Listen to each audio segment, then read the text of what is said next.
Secara objektif kita boleh bangga bahwa kita telah menunjukkan suatu hasil yang menuju kepada sasaran-sasaran kita. Saya apresiasi kerja saudara-saudara sekalian. Saya merasakan dan saya menilai kabinet kita sekarang bekerja sebagai satu tim. Saya merasakan ada suatu kekompakan, suatu kerjasama yang baik. Di sana sini tentunya masih harus kita perbaiki, itu wajar, ya.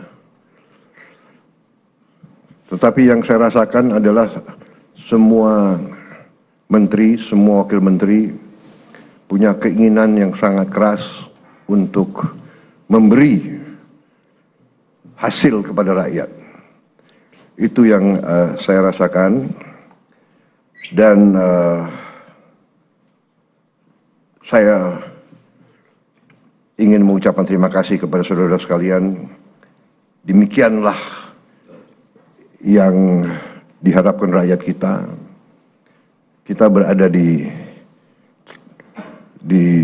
trajektori yang benar, ya. Saudara-saudara sekalian,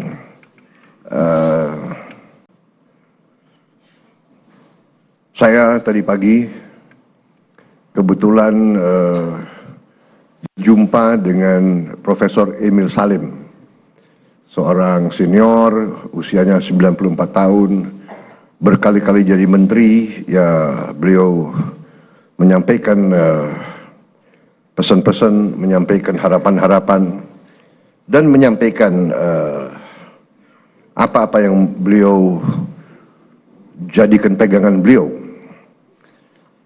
Inti yang saya kira saya tangkap dari beliau, beliau ingatkan bahwa seorang menteri adalah seorang pejabat negara. Berarti orientasi pengabdiannya adalah negara. Kita dari sistem politik kita adalah politik konstitusional, di mana politik kita dijalankan melalui partai politik. Kedaulatan rakyat dilaksanakan melalui partai politik, melalui perwakilan. Dan itu benar bahwa sistem konstitusi kita bisa dikatakan adalah sistem campuran. Presidennya dipilih langsung dari rakyat, presidennya memiliki wewenang-wewenang presidensial, tetapi parlemen, DPR memiliki wewenang pengawasan, wewenang anggaran yang sangat besar. Dengan demikian kita telah menjalankan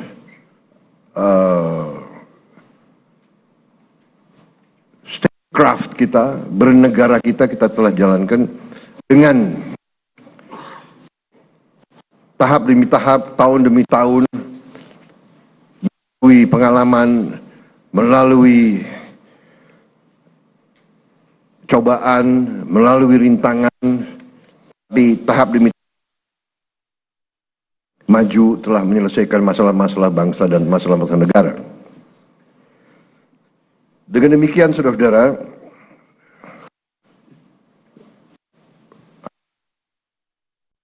ini disampaikan sebagai harapan para senior kita. Kita diingatkan bahwa sebagai pejabat negara, orientasi kita pertama untuk negara. Kita memang ada yang berasal dari partai politik, ada yang berasal dari organisasi kemasyarakatan dan sebagainya. Ada yang berasal dari dunia akademi, dunia ilmuwan, ada yang dari NGO, dari LSM. Tapi begitu kita sudah disumpah, begitu kita menjabat sebagai pejabat negara, orientasi kita, kepentingan kita adalah untuk negara. Dan untuk itu saya ucapkan terima kasih karena saya rasakan walaupun begitu banyak tokoh-tokoh dari berbagai latar belakang, tapi yang saya rasakan sekarang orientasi kita adalah kepentingan negara, kepentingan rakyat. Dan saya kira ini dirasakan oleh rakyat kita. Saudara-saudara, dari hasil sementara kita merasakan bahwa pemerintah kita efektif. Di akhir tahun 24, liburan hari Natal, tahun baru, berjalan dengan lancar, dengan aman. Untuk itu, saya ucapkan terima kasih kepada seluruh pejabat terkait dan jajarannya yang telah bekerja keras, Menko Polkam, Menko Infrastruktur, Menko Pangan, semua Menko, Kapolri, Panglima TNI, yang bekerja keras menjamin keamanan, keselamatan, Menteri Perhubungan, Menteri BUMN, dan semua menteri-menteri lain yang saya monitor turun ke bawah, turun ke lapangan, monitor perkembangan.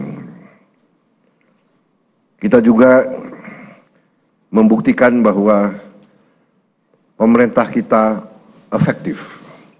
Pemerintah kita bisa menjalankan administrasi negara dengan handal. Saudara-saudara, bagaimanapun di bulan-bulan yang kritis tersebut biasanya ditandai oleh banyak kecelakaan lalu lintas, ditandai oleh ketersediaan bahan pangan, bahan-bahan pokok yang penuh dengan fluktuasi, harga dan sebagainya.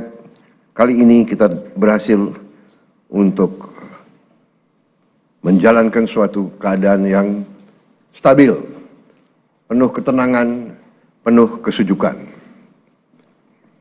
Di tengah banyak dunia dilanda konflik, ketegangan, krisis, bahkan perang, kita mampu menjaga kesejukan, ketenangan, perdamaian di negara kita. Saudara-saudara sekalian, saya juga terima kasih dalam 3 bulan kita telah memberi bukti kepada rakyat kebijakan-kebijakan kita adalah kebijakan-kebijakan yang berpihak kepada rakyat, berpihak kepada kepentingan negara.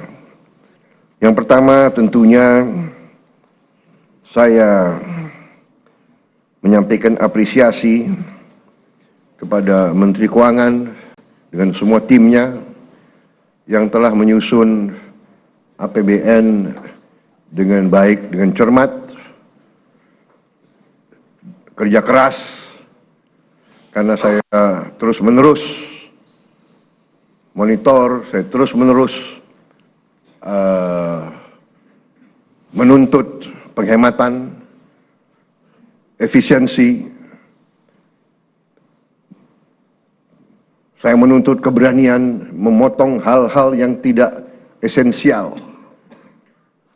Saya tegaskan bahwa kriteria anggaran yang akan kita laksanakan, kriteria pertama adalah harus bisa menciptakan lapangan kerja.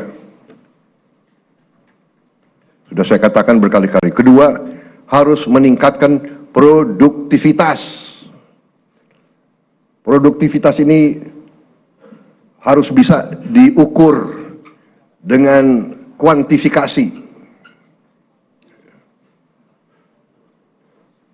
Berapa devisa yang dihasilkan? Berapa devisa yang dihemat?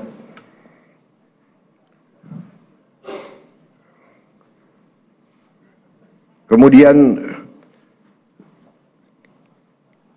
kriteria selanjutnya adalah harus mengarah kepada swasembada pangan dan swasembada energi. Kita harus mampu memberi makan kepada seluruh rakyat Indonesia.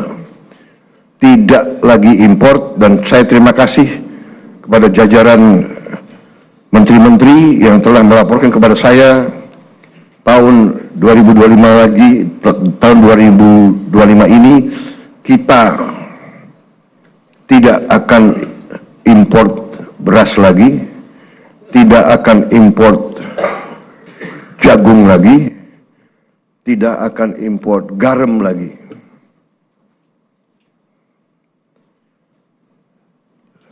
Artinya, target yang saya berikan kepada kabinet bahwa Indonesia kita harus swasembada pangan dalam waktu 4 tahun.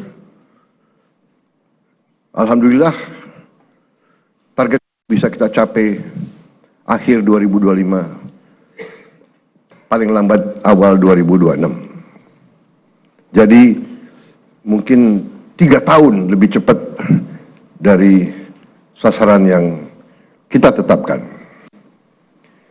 Artinya bahwa dengan niat baik, dengan kerja keras, ya, dengan orientasi kepada negara dan bangsa, kebijakan yang masuk akal akan membuahkan hasil yang cepat. Ini harus kita yakini.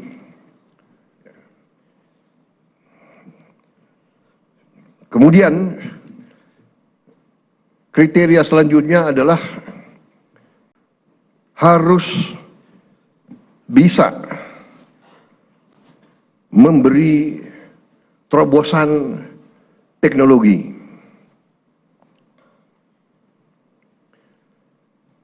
Dari prioritas kita itu, satu, tadi bahwa harus menciptakan lapangan kerja. Tingkatkan produktivitas, swasembada pangan, swasembada energi. Dengan swasembada pangan dan swasembada energi kita aman. Kita tidak boleh bergantung kepada sumber di luar negeri.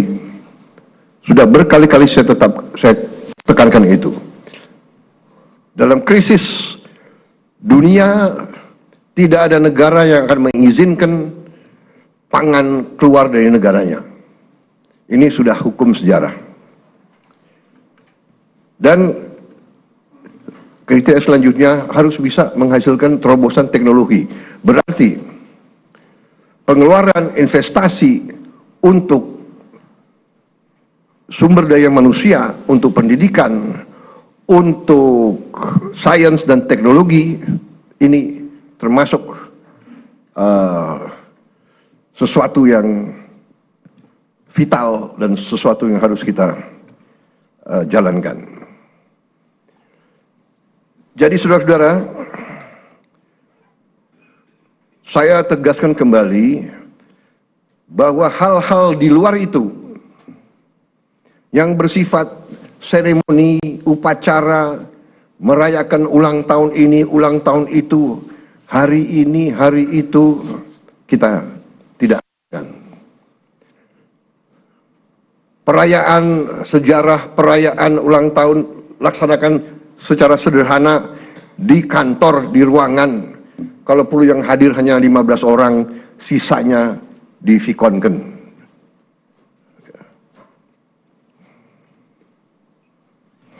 Perjalanan dinas dikurangi, potong setengah. Dengan setengah kita bisa menghemat 20 triliun lebih Kalau kita hitung 20 triliun, berapa puluh ribu sekolah, gedung sekolah bisa kita perbaiki.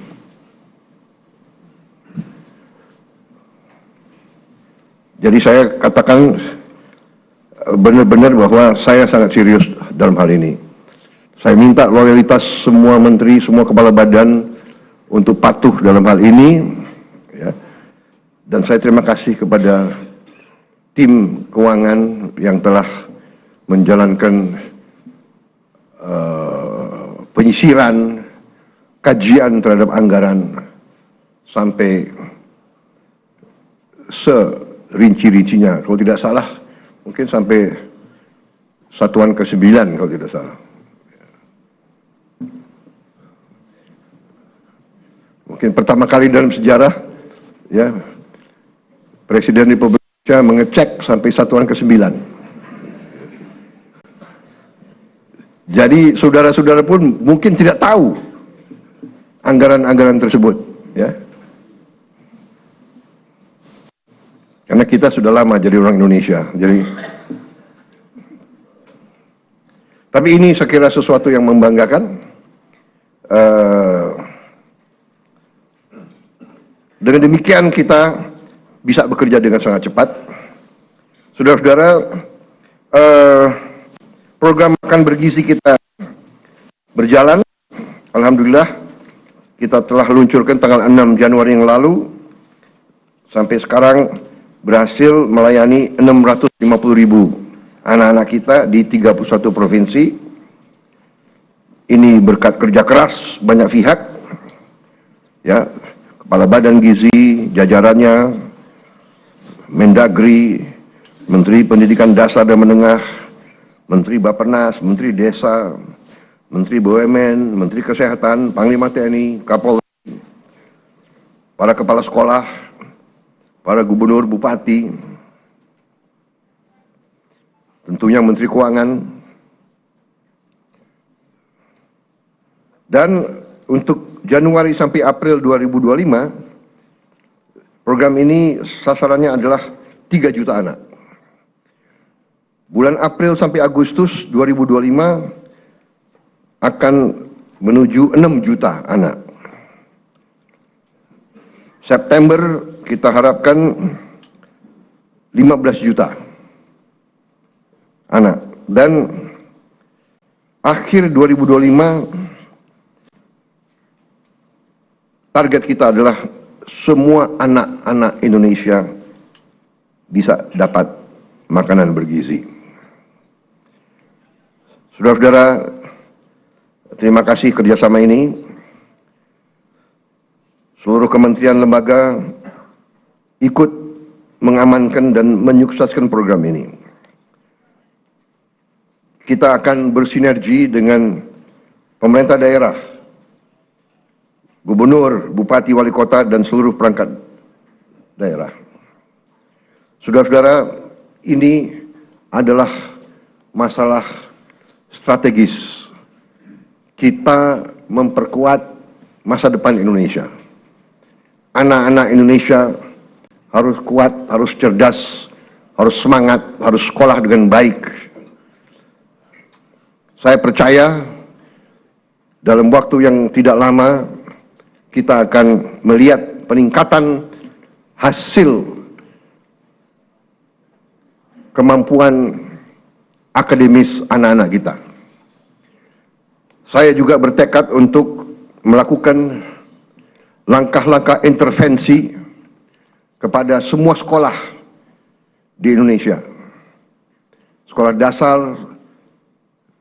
sekolah menengah, SMP, SMA, semua sekolah yang dibina oleh pesantren dengan teknologi.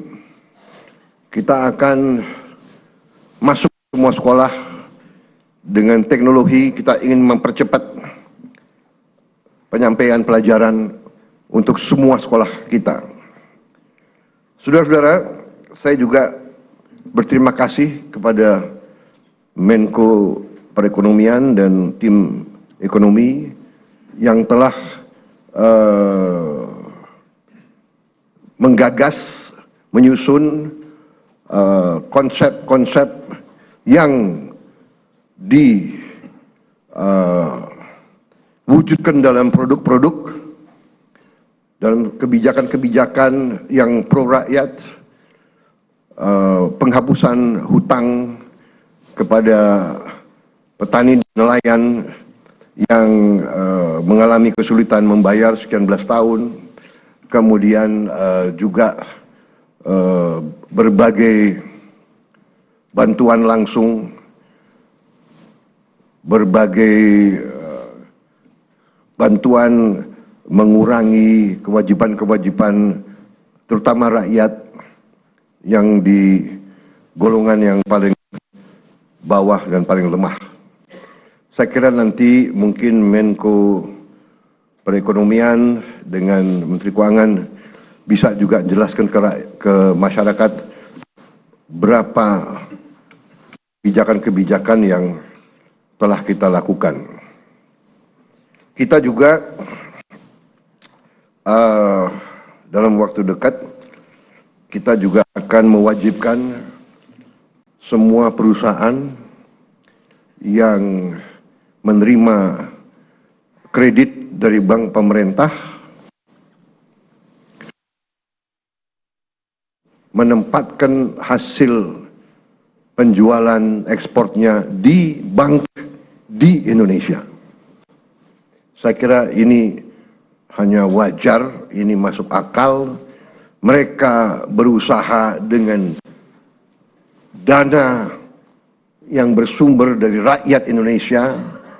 Setelah mereka berusaha dan mereka lakukan penjualan, hasil penjualannya wajar kalau ditaruh di bank di Indonesia. Ini saya kira segera akan keluar dan akan berlaku kurang lebih 1 bulan yang akan datang. Ya. Jadi ini adalah sesuatu yang logis, yang masuk akal. Kemudian saya juga sudah memberi keputusan kepada unsur penegak hukum, Jaksa Agung, BPKP, Kapolri, dan Panglima TNI untuk menegakkan hukum dan aturan khususnya bagi perusahaan-perusahaan yang melanggar ketentuan-ketentuan pertanahan dan hutan. Ketentuan-ketentuan kita harus dipatuhi. Tidak ada yang memiliki perlakuan khusus. Bagi mereka yang sudah diberi kesempatan berkali-kali untuk menyelesaikan kewajiban-kewajibannya dan tidak melakukan, ya pemerintah akan melaksanakan kewajibannya, mencabut izin dan menguasai kembali lahan-lahan tersebut. Apalagi lahan-lahan itu adalah hutan lindung dan sebagainya. Jadi ini juga langkah yang akan kita laksanakan. Saudara-saudara sekalian, saya juga sangat berterima kasih kepada banyak jajaran. Baru hari kemarin saya mendapat kehormatan meresmikan 37 proyek strategis ketenaga listrikan nasional, mencakup 26 pembangkit listrik dengan kapasitas total 3 serta 11 jaringan transmisi dan gardu induk di 18 provinsi. Sebagian besar dari pembangkit listrik ini adalah energi bersih energi terbarukan. Saya kira kalau dicek nanti, ini mungkin peresmian terbesar dalam satu hari. Ini menunjukkan daya kemampuan kita. Ya. We can do it. Dan ini saya harus sampaikan bahwa ini hasil kerja keras pemerintah-pemerintah sebelum pemerintah kita. Jadi marilah kita selalu menghormati semua pihak, semua yang telah bekerja keras, pendahulu-pendahulu kita. Kita sampai di sini bukan seketika. Kita sampai di sini karena perjalanan jauh. Pembangunan suatu bangsa bukan pembangunan 1 tahun, 5 tahun, 10 tahun. Pembangunan suatu bangsa adalah puluhan tahun. Apa yang dirintis Bung Karno, kita nikmati sekarang. Apa yang diteruskan oleh Pak Harto, kita teruskan, kita nikmati sekarang. Demikian, presiden demi presiden, Pak Habibie, Gus Dur, Ibu Mega, Pak Jokowi, ini terus. Jadi, contohnya saya baru 3 bulan menjabat, saya sudah resmikan proyek yang dilaksanakan mulai 2015, bayangkan. Jadi inilah yang saya minta menjadi alur bernegara kita. Kita ini melanjutkan suatu long march, perjalanan jauh. Estafet demi estafet kita terima. Baru nanti kita akan mencapai cita-cita kita. Saya sangat optimis bahwa kita akan sampai ke situ. Saudara-saudara, sementara itu yang saya sampaikan, teman-teman media saya kira cukup banyak bahan ya. Sekarang akan saya sampaikan hal-hal yang belum perlu Anda dengar. Kan begitu kan? Saya kira media ini masih muda-muda ya. Jadi ada hal-hal yang kalau orang tua bicara yang muda-muda ya, yang muda-muda, anak-anak biasanya tunggu di luar. Kan begitu kan? Ya. Terima kasih sementara.